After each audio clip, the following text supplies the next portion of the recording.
Thank you very much for the introduction. I want to say thanks to Nicolo and to Daniela for setting this presentation up. It's an immense privilege for me to be here today, and I'm really thankful to be able to be part of the Creative Mornings presentation and the concept. And it's really nice to see this happening in Milan now, and I've obviously been to see a few of the previous presentations, and I think it's a really fantastic concept, so thanks a lot for that.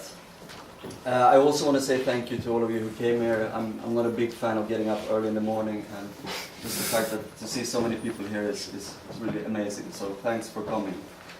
I think with regards to this peculiar topic as well, I hope that throughout the presentation I'll be able to give some clarity on what this is all about and what this topic is all about. And I would like to show a little bit of the work I've done in the past and some of my ideas around the work that I do and the design that we do. And speak a little bit about Biggie and how he used to make music and how he wrote his music. And to conclude, I would like to just share some insights on what I think that everyone can learn as a creative and as a designer from his process. So that's a little bit about the presentation on a whole. Before I start with that, I just want to introduce myself a little bit to give some context to the presentation. So, my name is Andreas. I'm a principal designer at Frog here in the studio in Milan. And a lot of people ask me what a principal designer does, and I think that's a fair question. Basically, we do a lot of different things within Frog. So we do everything from industrial design to interaction design and visual design and many other things. And as a principal designer, you have the luxury to focus on one of the specific disciplines. So what I try to do is to dig deeper within the area of visual design, and I work primarily with that discipline. And we refer to visual design as a mix of digital design, print design, and branding identities and so on. So there are a few different types of work that fit into that description. I was born in Stockholm, in Sweden, about 30 years ago, and I got my education in London at London College of Communication, where I spent 3 years studying digital media there. And then after that, I've been moving a bit back and forth between Italy and England. Actually, I've been spending some time in Bassano, working there as a graphic designer for a company called Alu. And I've also worked again, moved back to London and spent time working there as a web designer, visual designer, and graphic designer and illustrator. And today I'm back in Milan with my wife and my little boy Julian, who's 9 months now. And he's obviously the center of my attention at the moment, so I had to put him in there. So that's a little bit about me. And just to be a little bit more specific on the stuff that I do, or the stuff that I like to do, at Frog we tend to design a lot of user interfaces. So at the moment there's this huge boom in mobile applications and tablet applications and desktop applications, and we tend to do all of that stuff. So I do a lot of digital design, sort of working with interaction designers and technology to define the good user experiences through digital design. Then we do a little bit of print and branding work. It's also stuff that I do outside, more as my personal activities, so of things that I do for friends maybe, or just trying to explore on personal projects. But the key point for me is that we often face projects at Frog where we are approached by companies to define a sort of visual language that is applied to a lot of different platforms and devices. So my work usually starts from taking a brand language or brand documentation and translate that into visual design, and then we apply that language coherently between different devices. So in that sense, I tend to design a lot of systems, and that's I think the thing I feel most passionate about. Just a few notes on how I started to work. You can't really see it today, but I was actually an athlete when I was younger, and up until age 16, pretty much the only thing I did was sports. And then at one day in 1997, I stopped doing sports for some reason. I had enough, and I had this huge time void in my life that I needed to fill with something else, because I'd spent all my times doing sports and practicing. And my uncle actually introduced me to coding and Photoshop and these sort of basic tools for designing things. And I just completely fell in love with the idea that you could create something on your own at home and publish it. Also the whole idea of using the internet as a way to distribute creative stuff that you were doing on your own computer was amazing. And it was all, at that time it almost felt a little bit exotic that you were able to do this and share stuff to everyone. So that sort of started my creative path a little bit. And then the following years I worked a lot with graphic design and illustration, and had my first job within graphic design and illustration. And the whole sort of starting point for me when I started working with different types of graphics was that I had no idea what I was doing, to be honest. I was just messing around with different tools and trying different things. And most of the things that I like, when I look back today on this work, is the stuff that came through mistakes and failures and the things that didn't go the way they were supposed to do. So just trying to mess things up and see what would come out of it. And this is something that, for me today, even as I have changed my direction a little bit in terms of the design work that I do, this period for me is really important, because it gave me the understanding that you should trust your eyes and your intuition sometimes, and follow what you believe is right in terms of composing and creating artworks and images.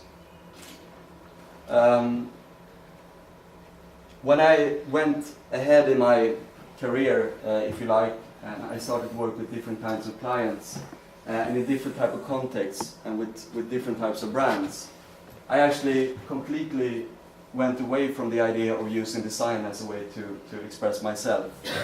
And I more started going with the approach that all my work should be completely transparent. So I didn't want any style to be associated with anything that I did, and I didn't want anyone to see who did the actual piece of work. And I wanted to be able to get to a point where I could take any brand or any brief and any objective and turn it into a unique piece of design. And probably for most of those who have worked with me, they might even say that I have a specific style, but for me, the whole idea about transparency is the key to doing good work for a lot of different clients. So I really try to stay away from having a specific style. But the one thing or the one idea that remained with me, going from more expressing myself with design to this idea of transparency, is the idea that creativity as a process is always a non-linear process. So even if you have a rational approach to the design work that you do, it will never follow a pre-given path, and it will never be a sort of a journey from A to B. But it will be something that happens through mistakes, and it happens through failures, and it happens by adapting to the things that happen in a project, for instance. So when you start at A, you have no idea how you're going to end up at B. You maybe have a vague idea of what's going to come out of it, but everything that happens in between is a sort of journey that you start from A. So even if you have a rational approach, or if you're basing all your work on intuition, for me the idea that creativity is never linear, is a consistent or is a fixed theme. And that whole approach leads to this slide, which I hope is offending some people in here. The whole idea of artists and designers. For me, the difference is very clear. An artist is a person who is paid or not paid to express themselves through art or design or music or whatever it might be.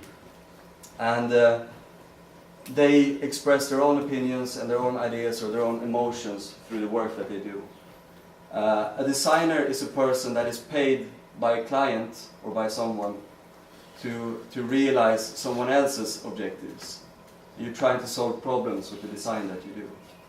So the reason why we do things between artists and designers is completely different. And those two worlds don't connect in any kind of way. And I think about that when I look at my old work, that sometimes I looked at clients in the way that I wanted to work with clients that fit into my profile or my portfolio, rather than thinking that, okay, there is something more important there, which is the needs of the client. And for me, this is it's a strong statement in the sense that I do believe that designers can do artistic work. It's not about that. But designers are not artists because we work for different reasons and for different motivations. And there are a few things that all creatives have in common, whether you are an artist or a designer or whatever you do.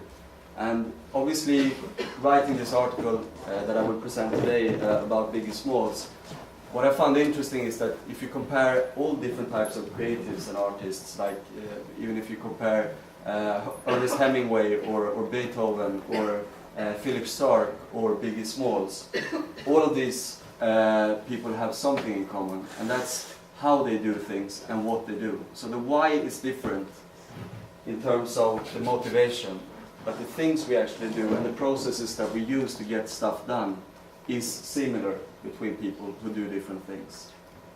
And at the center of all of the creative work that we do as designers and the work that artists are doing, at the center of all of that is the storytelling element. So telling a story about the product or the piece of music or whatever it is you're doing. And it's all about looking at the greater context of the work that you do. So essentially for a designer, it's not about the Photoshop files that you do or the icon set that you design or the logo that you design.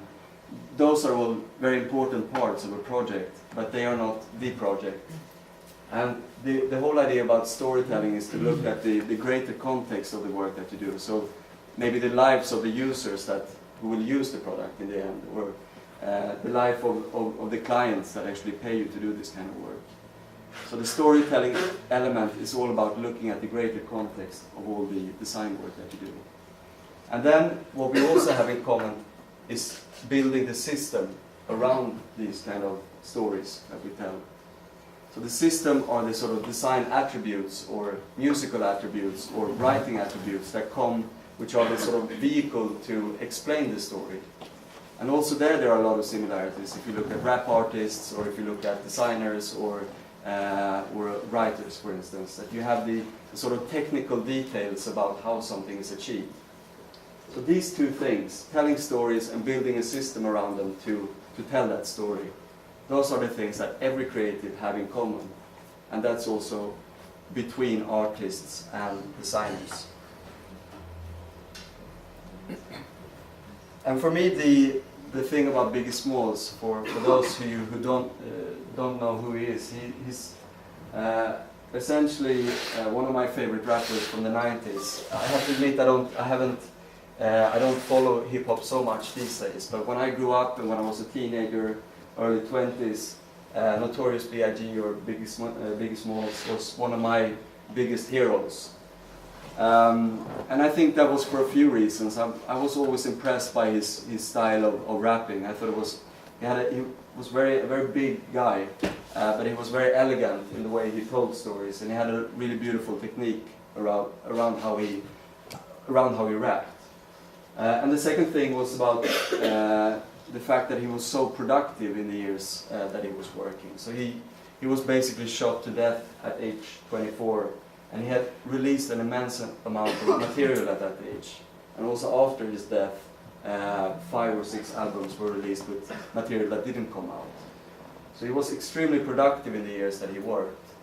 But at the center of everything was the fact that he was a great storyteller. So he was really one of these artists that was able to communicate his reality to people like me, who lived in Sweden and got a glimpse into the life he was living. And that was the sort of starting point for me for following this guy in the first case. He was one of my big heroes in terms of just musical artistry. And at some point, I'm not sure exactly when it was or where it was. I might have been a radio show or an article that I read probably 10 years ago from now. I heard a story about how he wrote his music, which I found really fascinating. And it's a story that has sort of stuck by me as I've gone through all of my career developments and the things that have happened in my life. And I always felt sort of related to this story somehow. And I think just the way that Biggie worked, there were a few things that are very similar to how I approach a project, and I think how many creators are approaching these kind of projects. And what he did was that essentially in terms of collecting material or collecting ideas, he was working like pretty much anyone here, I would guess. Carrying around a notepad and scribbling down lines and coming up with ideas while walking on the street and sort of always collecting stuff. But the main difference between him was when the actual songwriting process started. And there he had a very specific technique that he used over and over again. And I think that was one of the reasons why he was so productive for the years that he was active. So what he did was that he had a lot of friends around him, obviously working with the same kind of stuff. So they were producers or rappers or, I don't know, just hanging around. The producers would give him tapes, cassette tapes for those of you who remember those. And these cassette tapes usually had 25-30 minutes of space on each side. And these producers would record one beat on each side of those cassettes. So 25 minutes or 30 minutes of just one monotonous beat. There was very simple setup on these cassette tapes, and they were called beat tapes. And he would sort of sit down with these beat tapes and just get to know the music, listen to the music, and sort of get the feeling and the mood of the music, and try to understand what the music was communicating to him. And he tried to take it from there, so to speak. And when he had understood what kind of story he wanted to tell through this music, whether it was a fun story or an aggressive story or a party story, he would start looking at the correct material to work with for that specific music. And what he did then was that he went back to his notepad and he selected one line that was sort of aligned to this piece of music and could fit into that kind of story. And he started with that line and he repeated it over and over in different ways, trying different pitches, trying different ways of just maybe delivering it in different ways, aggressively or calmly, and he tried to find a connection between that first line and the music. And he could go on with this for half an hour, I don't know, it sounded like a long time from the way I understood it. And he would get to a point finally where he felt happy with how that line interplayed with the music. And at that point he would add 2 more lines, one before and one after, so he would have 3 lines. And he would go through the same process there, so repeating those 3 lines basically to perfection and finding a way for those 3 lines to be connected to the story that he started with the first line and also to the mood of the music. And then he continued like that, building 5 lines of text, 7 lines of text, always adding 2, one before and one after, until he had a verse, and then until he had a song. So what you find is, if you look through most of Biggie's lyrics, is that most of the verses are uneven numbers. So there's a starting point at the center, and you will always pretty much find a very strong punchline towards the center of each verse, which was the climax that he predefined when he started. And there's nothing dramatic about this story, other than the fact that he always used the same approach, and the fact that I think that you can distill some topics from this process, which I think apply also to how other people can work, and how they often work in their daily projects. So I wrote this article for Design Mind, which is a newspaper thing. You've seen it this morning, that we print through after Frog, and I had an amazing amount of feedback on this quite quickly. I had something like 2,000 shares within a month, which was a lot for me because I don't write articles. It's not really what I do. And people started talking about why did you say that? Why did you only mention visual designers? These sort of concepts go across all design. And to be honest, I had no idea. I couldn't answer because I was just trying this out and writing something about Biggie Smalls. And then it got translated to Italian and republished on other websites. So the response to this article was quite amazing, actually. And I thought it was interesting that such a narrow field or such a narrow artist maybe could inspire maybe more people than I would perceive possible. And what I did here was that I just outlined in the way that I did now the process that Biggie took creating his music. And I sort of identified a few different concepts that people could take away from his story. And the first point that I thought was very important was that he never started from a blank sheet. So he never sat with a document where the marker was ticking at the first line and he was sort of wondering where to go from there. He started with the musical composition and he started with the first line, and those were the sort of entry points into the creative process. And just by listening to the music and finding what the tone of voice would be and what the mood would be of the composition, he got an entry point that was already immense in the sense that he understood, without putting any words to the story, he understood what kind of story it would be and where it should go in an abstract sense. And then he had the first line from which all the actual execution of direct lyrics writing came from. And I think that's really fascinating when we look at our projects, the fact that the sort of dream scenario when you work with design would be that you do research on a topic, you get a brief, which is fantastic. You do research and then you make insights and everyone agrees on the insights, and then you take those insights and you start designing, the client likes it and you're happy and you sign it off and everything is good and then you have a great product. That has never been the case when I've been working on a design project. It never happens the way it should do with design, really. And usually you're on a very short time span, or you have a very tight deadline. So you need to start producing straight away. And I think by creating these sort of entry points into the creative process, whether it's identifying one key phrase, like Biggie did, or whether it's about identifying maybe one key idea or one key component from the thing it is you're designing, you can find an entry point into the creative process, and you can base all your decisions and all your executions from that starting point. By doing that, you will never get stuck and you will never sit around and wait for the right idea to happen, but you just sort of start and you take it from there. The second thing was that he always extended the storyline through repetition and refinement.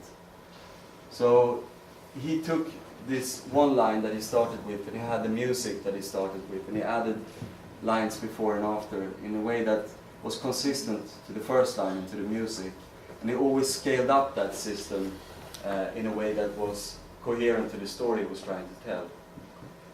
And I think that's another thing that's really fascinating when you work with design also, that when you start a project, you're just messing around and you may be trying things out and you're exploring things. And there is this moment in the project where all of a sudden these explorations become rules. And maybe 1 month in, when you've just been trying things out, you've been messing around with typography or you've been trying shapes out, all of a sudden the client signs those off and they are the rules of the system.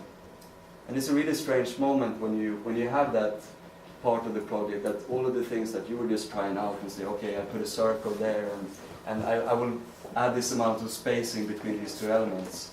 All of a sudden they are the things that would actually become the product that you're delivering to the client. And that moment is so undefined that it's always comes a little bit of a shock. And when you get towards the end of the project, you think, okay, what happened here? How did we get to this point? And I think it's important the way that Biggie worked, that if you have this mindset and understand the fact that you're building a framework around your design system from day one, it's easier to consider the fact that this breaking point might come at some day. So you make more considerate decisions about the things that you're doing, and you try to prepare always for what will become the eventual product in the end.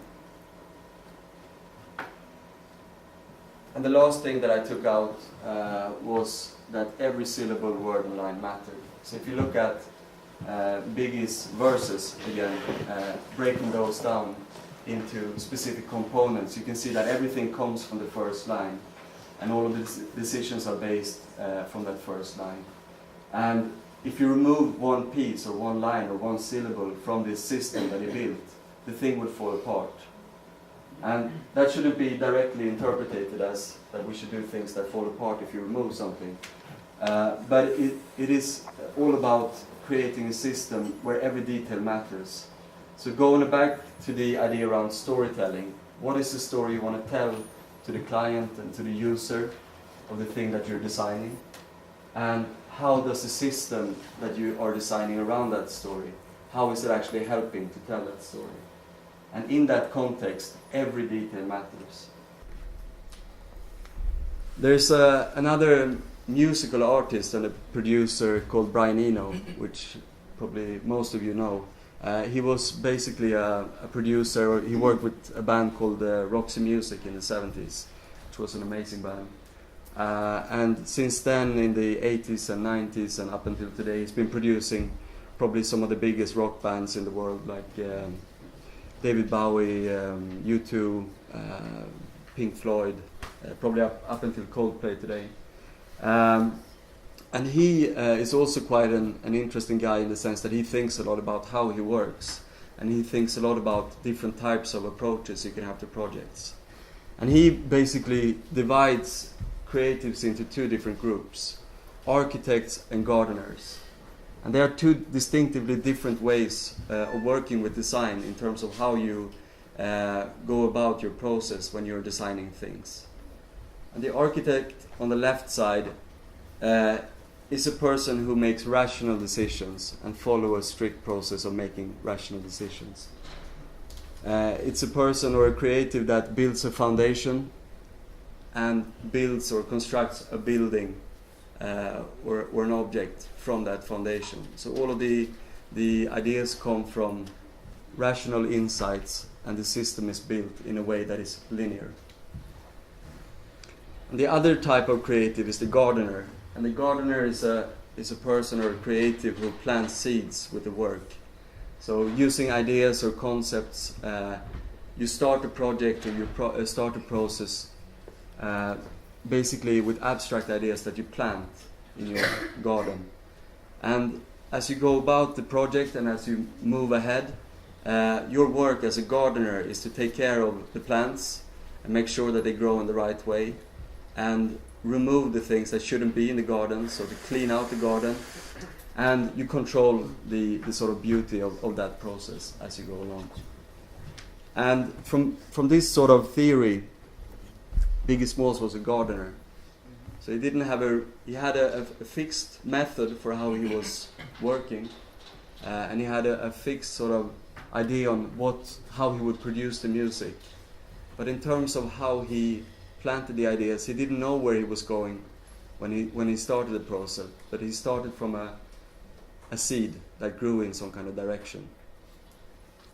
And again, going back to a little bit of how I look at design work at Frog and in general, is really that I would say 99% of the projects are gardening projects. It's very rarely that we start with an idea where we know where we're going and where we're going to end. And usually all the good things that happen in the project are things just when you maybe fail doing something else, or that you make a mistake and something comes out much better than you could possibly predict yourself. And the fact that as you go through this process, you're always adapting and you're always flexible to what happens in the project. And all of the gardening work that you do as you work on these kind of projects is more about maintaining and making sure that the direction is correct and that things are growing in the right direction. And it's not so important about having always a rational approach. Just to wrap up the presentation, I wanted to show a little bit how I would interpret this to work in a real project. And the concept around this process that Biggie used. And obviously with this project, it's not about, we didn't start a project saying, okay, now we should work like Biggie Smalls here. Let's do his process. This was actually something I realized when we were looking through the process deck that I put together from this specific project. And I thought, okay, that is almost exactly the way that if you translate it into design, how I would see his theory working in a real project. And this project was a fashion project, a website that we were designing. And we did a lot of research on this project. So we did have some insights from what was happening in the fashion industry online. We had a good idea on what kind of experiences were available, and we had a good idea on where we wanted to take the experience that we were designing. And we had this just discussion in the beginning of the project about the photographic images, which for us seemed to be one of the main, or if not the most important aspect of fashion, and specifically for this client that we were working for, because they had an immense amount of photographic material. And we were looking around and we saw a lot of sites that essentially they all looked similar, and the templates, the web design templates that other competitors were using, they could have been technology websites or news websites. There was no real distinguished element from the fashion websites to the other websites. So we started just talking about the image and proportions and photographic ratios, and we started talking about how we could create a system where the dynamics of these images and the behaviors of these images would adapt to whatever happened in the system, and that it would be a sort of natural flow of just displaying images. So at this very early stage within the design process, we didn't care about the framework of the website. We didn't discuss the navigation. We didn't have an information architecture.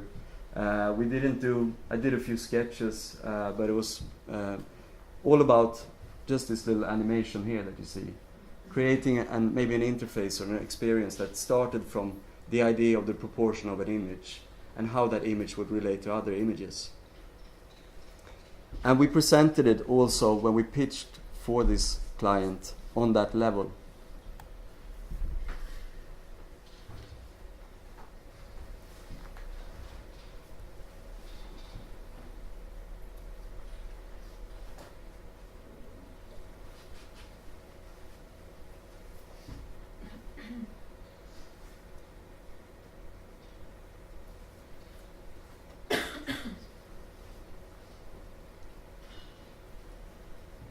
So also with the client, when we did the pitch presentation, we didn't really go into any of the details about the mechanics of how all of these things would work. But we just had this loose idea on a flow of images that would sort of define the interface experience. And when we got and won the project, and when we eventually launched it, there were a lot of things that we had to take into consideration. So obviously at that stage, we started thinking about the navigation, and we started thinking about how we would group and cluster the information, and we thought about how we could synchronize all of these image modules to a CMS system so that journalists could put it in as any other article in a CMS system.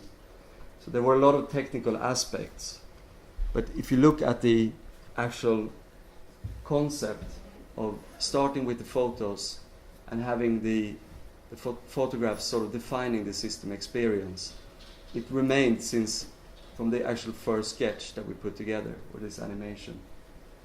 And going back to the story around Biggie, this is really how I see it applied in a real project, where we took the component that we thought were the most important in this whole design system, and we built the concept around there. And we worked backwards and forward to define what would sit around all of these modules, but the emphasis would always be on the photographic images at the very center. And that's all I have for today. Thank you for listening.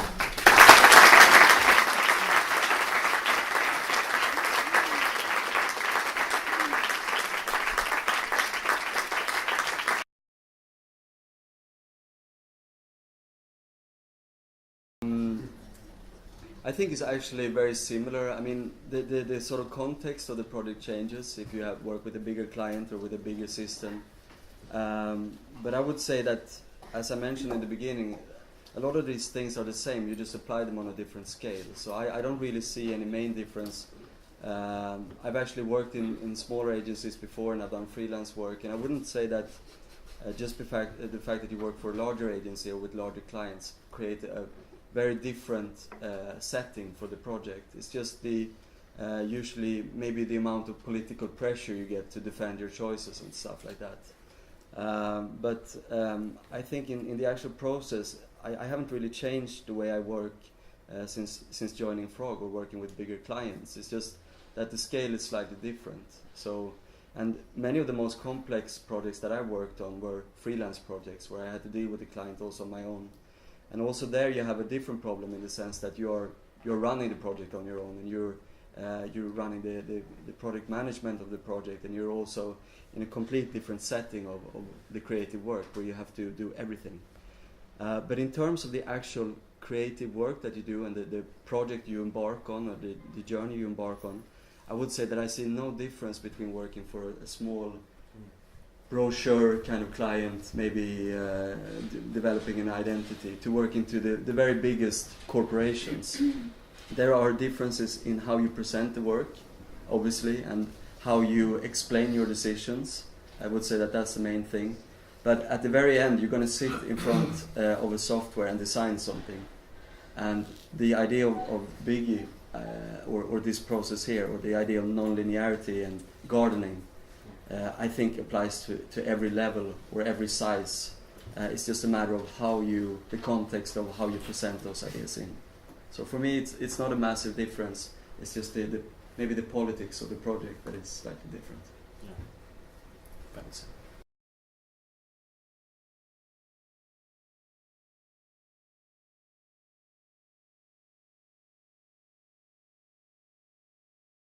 I think the first thing is that I don't think that you really are one or the other. I mean, there can be projects today where you apply both of the techniques. You can maybe start working more in a rational way and adapt a gardener approach later on in the project, or there can be that you mix between projects different things. In terms of the sort of way you start and begin, maybe I started more towards expressing myself and trying to define a style earlier on because I didn't have any clients to work with, so it was more about messing around with graphics. And then I went more towards a transparent, maybe rational approach. It's interesting the example you mentioned now that people start out by copying it, because that's another thing. I don't think that there's any right way or wrong way, and I don't think that there are any predictated choices you have to make. I would just say that every career is probably a mix of all of these things. But for me, the only thing that's important is to understand maybe when you should adapt a specific technique. So you should be quite fluent in terms of understanding, okay, here's a brief where I need to work in a more rational way and I have to explain more what I do. And in other projects, you can just, like on the Vogue project, for instance, we were working there with Franca Sozzani, and she didn't care to have too much explanation. She liked it or not, and she said yes or no. And that was quite a liberating process, because you're so used to working in Frog, and you have to put 10 slides of explanations in for every decision that you make sometimes. But I think the balance is very nice when you're able to go from one approach to another one, and you're fluent in both. And for me, that's the strength of a designer that can do both of these things, that you can adapt to the situation and adapt your process. So I wouldn't say that there's one or the other, but probably a mix of both. And anything can happen in a career. Sometimes for me, it was more realizing that I wasn't interested in having a design style anymore. It didn't interest me at all. So it was a conscious decision to move away from that. Io direi che è tutto. Okay. Vi ringrazio e ci vediamo al prossimo venerdì mattina. Grazie.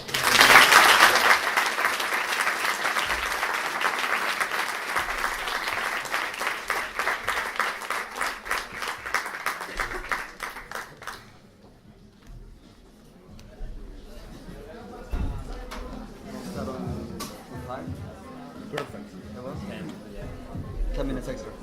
out.